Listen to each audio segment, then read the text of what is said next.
Brother Kadash want to start off by giving our praises to Yahweh Bahashem, Yahweh Shai Bahashem, Rakakwadash, June 19th, 1865, which this is where you get the June 19th shit from, right? And it says it honors the date, June 19th, 1865, when the last Confederate community of enslaved Americans in Galveston, Texas, right? Like, that's crazy, bro.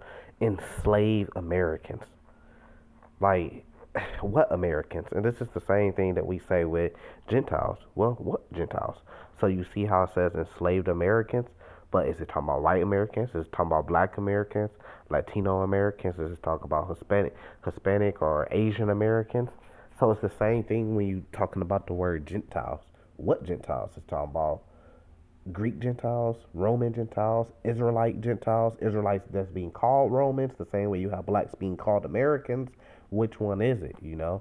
But it says, had been freed from bondage. Union General Gordon Granger led the unit in Galveston who would ensure the proclamation was enforced, right?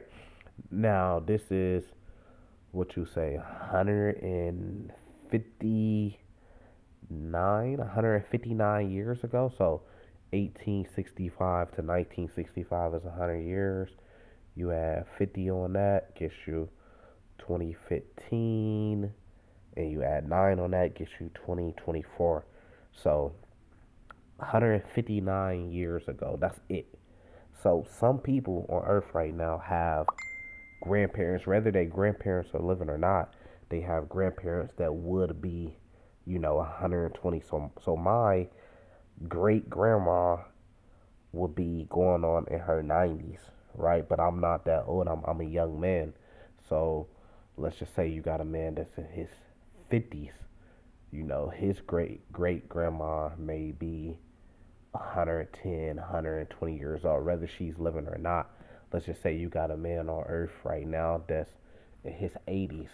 His great grandparents would have been probably around the 150 mark.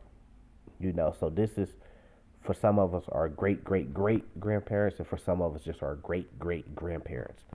That's not that long. You see what I'm saying? And what really irks me is the bullshit. That the Edomites, they don't get that, but they're not supposed to. They're living in a system that was built by them, even though it was built by us. It was organized and, well, even the laws, which is just a play on the Bible, but they do it in a wicked way, not in a righteous way, right? Because they were supposedly built off a nation of Christians or the good white, the good ship of Jesus or something like that. But they don't really follow the laws of the Bible. They make up their own laws, and this is their wicked system. Even though they used us to build it, and it was built off our backs, and it's supposed to be a system that's made to benefit them, right? So you're talking about a people that's 160, 159 miles, years out of slavery. So you can't compare. When they had redlining, they had credit, and they had bank systems to keep us impressed as a people, and that's why there is going to be vengeance for everything they did. You know what I mean? So they got a head start, and even because you always get the Edomites that say, "Well, I came up poor. I was broke. I came from a family without money." But you came from a family with knowledge, even just knowledge. Even if you take away money, King Solomon asked for what? Knowledge and wisdom, and everything else, money, women, power, was added to him. So even if you are a Edomite and you came up like under a broke family or a poor family, you guys still had the knowledge that was passed down. Where 159 years ago, we were having knowledge concealed and hidden away from us. Certain things like even reading the Bible, which gives us the ultimate knowledge. But even when you go to like their system with credit, we kind of just now catching on to needing credit for businesses and get business loans and to get farther in life. This is something that they've been known, so that's been an advantage. You know, we just did. They was keeping these things away from us. So every time you see a so-called black man, an Israelite, start to build something, they will always systematically do things to stop that or kick us back down the ladder. We'll climb up, they kick us back down. We'll climb back up again, they kick us back down. We'll get a leader, they'll assassinate that leader. You know, we are organized together. They'll say that we're a gang. They'll do a RICO on us, and then they assassinate or throw all our leaders in jail that had more knowledge. Like Larry Hoover, he was able to be the head of a gang because of the knowledge and wisdom he had. Which really, if you go into that knowledge and wisdom that he had, those things was coming from the Bible, scriptures, writings. Those things really are just straight out of the Bible, if you really know. And then even like not just Larry Hoover, it's many of them, like the Big Meats, the BMF. All these guys were the brightest, right? So they were able to rise to the top of a group, of a gang organization, because they had knowledge and wisdom, and that shows you how important knowledge and wisdom is. But that's the point of this video, is that we're 159 years only from having complete zero knowledge and wisdom and being in bondage, slavery, right? In captivity. That's it. So yes, as time go on, we're gonna gain more and more and more and more knowledge, and then even more importantly, more and more knowledge of the truth. But it takes time. So do we want the world to end in 3 months? Yes. Do we want the world to end in 6 months and a year? Yes. But the more time go by, you have to understand why the Lord is allowing more and more and more time to go by. Because we have to advance to a certain level, right? And prophecies have to be fulfilled. For those prophecies, we have to advance to a certain level just with knowledge and wisdom. Yeah, we in the kingdom we gonna have riches. Yeah, in the kingdom we gonna have women. Yeah, in the kingdom we gonna have power. We gonna have paradise. But before we even get to there, this is what I feel is what's happening is the world is being advanced to a certain level of knowledge and wisdom, whether you want to call that technology. And what's going to happen is the kingdom is going to be translated over to us, where the righteous rulers are going to get the benefit, that knowledge and wisdom that the Lord is going to give to us. I mean, because everything Esau got was given to him by the Lord. All those things was knowledge. They all break down to knowledge and wisdom that was given to them by the Lord. Because like even Esau being blessed with the sword, well, you have to have some type of knowledge to create a gun, and that's how they conquered the whole America land, is because of that weapon, that superior technology, gun, them having an army tactics, biological warfare, with the genocide of Native Americans, with the whole I think it was chicken pox or smallpox, right? That's biological warfare. So that was just knowledge, warfare knowledge that was given to them by the Lord, and technology as far as like a gun, right? And gunpowder and bullets and how to create those things that gave them the advantage on the battlefield, right? But the problem with them is they think it ended with them, and that's the stupid shit. There's more knowledge and wisdom out there. There's more technology. There's more advanced weapons. There's a more advanced system out there. So the Lord could come and give that to whoever He want to give it to. So the time is going to come when the Lord is going to give it to them. They die and live by the sword, because that's the blessing that was given to Esau, that he was going to rule the world. That's in like Genesis 27, right? So they live and die by the sword. You talk to the average redneck, he's going to say, "Well, we got guns." If you talk to him long enough, you're going to see that gun is his pride, because that's what he can run to his house and go get, to think that he's going to protect himself. And I was talking to Edomite about this, and I asked him, I said, "What happens when there's technology developed that your bullets could do nothing? Your bullets could no longer penetrate." He gonna respond to me like an Edomite would. "Well, I just get penetrating bullets, rounds." I said, "Okay, so what if somebody created an army full of robots, and shooting bullets and metal at them, you couldn't penetrate their metal, or they didn't die from it? Then what would you do?" He said he would get armor penetrating rounds. Or what if it was armor that you couldn't penetrate? That's something that's very possible. Because more and more technology go on, you see that more things are possible. It's possible to have armor that no bullet on earth could penetrate. You think the Lord don't have something like that, or can't create something like that? You get a so-called Black Panther suit and arm and bullets can't penetrate it. It's over with. Game over. You can't shoot bullets. You can't kill. They can't penetrate. Game over. You think the Lord can't just come down and just take a group of us and just give us that technology, or give us technology of what a UFO could do, and then we could take down a whole Air Force with just one or two, three UFOs? Of course, the Lord could give us that, but you got to ask yourself, are we ready for it? No, we're not ready for it, so that's why we're still here. We're being advanced.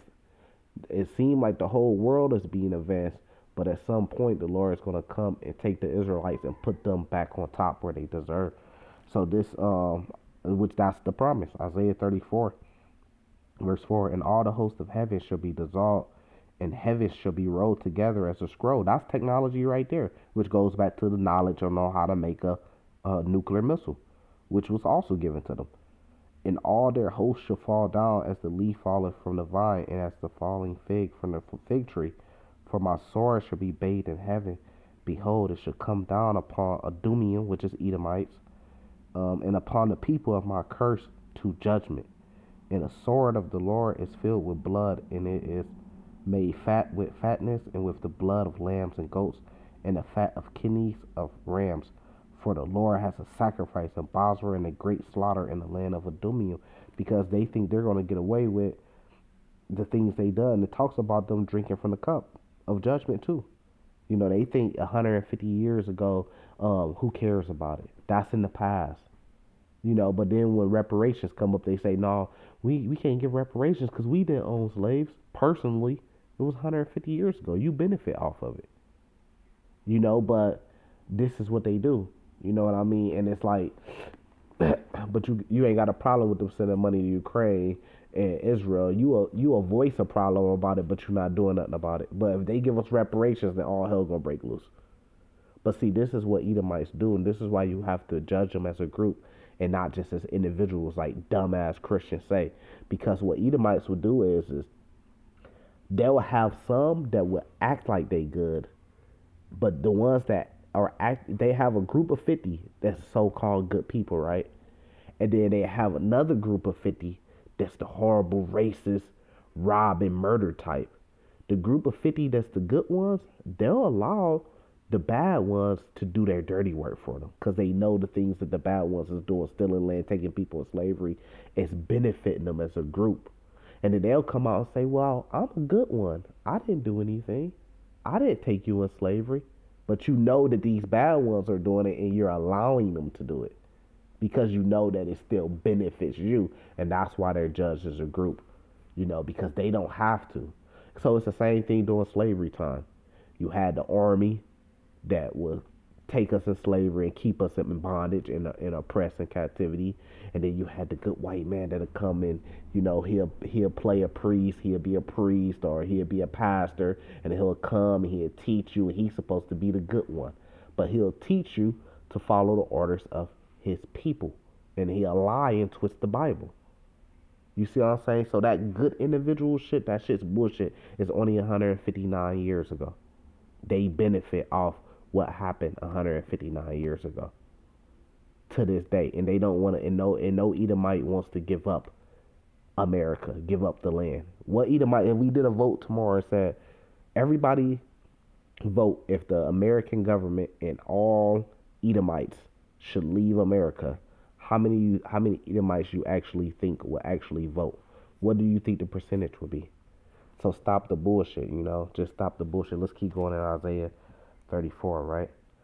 Verse 7, and the unicorn shall come down with them, and the bullock and the bull in their land shall be soaked with blood, and their dust made fat with the fatness, for it is the day of the Lord. And all that's talking about is a great sacrifice, right? So when you had a sacrifice, you had to sacrifice animals, because this is going to be, America's going to be a great sacrifice. That's why it's going to be so much blood and fire, because that's the only way that this land is going to be cleansed, by the blood of him that sheddeth it, right? Verse 8, for it is the day of the Lord's vengeance, and a year of recompense for the controversy of Zion. So it's going to be a year come, right? Where the Lord's going to get vengeance for these things that was happening.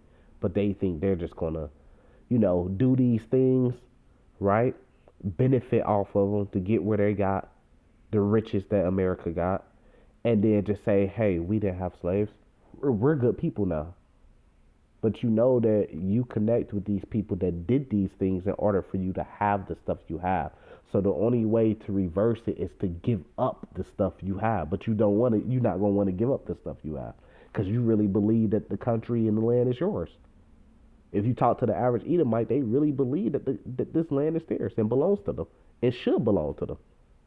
They not advocating for, hey, the people before us, we're not like them. We're good people now. They did some horrible things. Let's reverse all the things they did since we're good people and we think that they're horrible people. They're not fucking saying that.